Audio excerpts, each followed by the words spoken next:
मुंबईतील पावसाळी दुर्घटनांबाबत विशेष सभागृह बोलवावं, विरोधक प्रशासनाला धारेवर धरण्यास कमी पडतायत.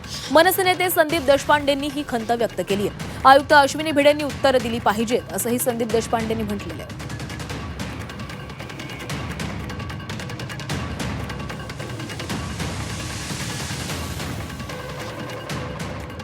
आणि संदीप देशपांडेंची या संदर्भात चर्चा केलेली आहे, बातचीत केलेली आहे आमच्या प्रतिनिधी मनश्री पाठक यांनी. आपल्या सोबत आहे ते मनसेचे नेते संदीप देशपांडे. संदीपजी, खरं तर BMCमध्ये तुम्ही अनेक वर्ष काम केलं, जवळून BMCचं कामकाज बघितलेलं आहे. वर्षानुवर्ष तेच प्रश्न येत आहेत.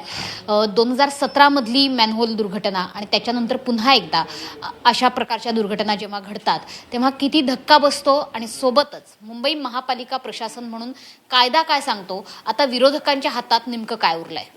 मुळात असं आहे की आता ज्या पद्धतीने दुर्घटना घडल्या, मग एका दुर्दैवी चिमुकल्याचा मृत्यू असेल झाड कोसळल्यामुळे, मॅनहोलमध्ये एकाचा मृत्यू झाला, महापौरांच्या समोरच एक घटना घडली की ज्याच्यामध्ये एक आपलाच कर्मचारी मॅनहोलमध्ये पडला.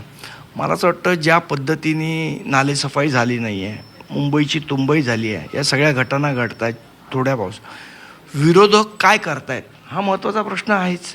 मला असं वाटतं या सगळ्या परिस्थितीमध्ये आत्तापर्यंत जेव्हा सभागृह चालू झालं तेव्हापासून आत्तापर्यंत आयुक्तांनी कुठल्याही महत्त्वाच्या विषयावर सभागृहामध्ये स्टेटमेंट केलं नाही आहे. आज विरोधी पक्ष म्हणून आयुक्तांना स्टेटमेंट करायला बोलवू शकतात, तो अधिकार आहे. एक विशेष सभागृहाची मागणी हे विरोधक करू शकतात. त्याच्यासाठी तुम्हाला 4 स्थायी समिती सदस्य यांच्या सह्या पाहिजेत, किंवा एक षष्ठांश नगरसेवकांनी जर सह्या करून पत्र दिलं MS ला 3 दिवसाची क्लिअर 3 दिवसाची जर नोटीस दिली तर विशेष सभागृह बोलवणं हे प्रशासनाला बंधनकारक आहे.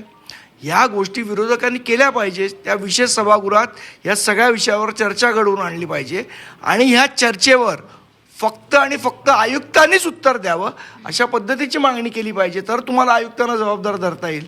नुसत्या बोलाची कडी बोलाची भात आणि मीडियासमोर येऊन स्टेटमेंट देऊन काही होणार नाही. कॅमेरामॅन प्रकाश मनश्री पाठक, झी 24 तास, मुंबई.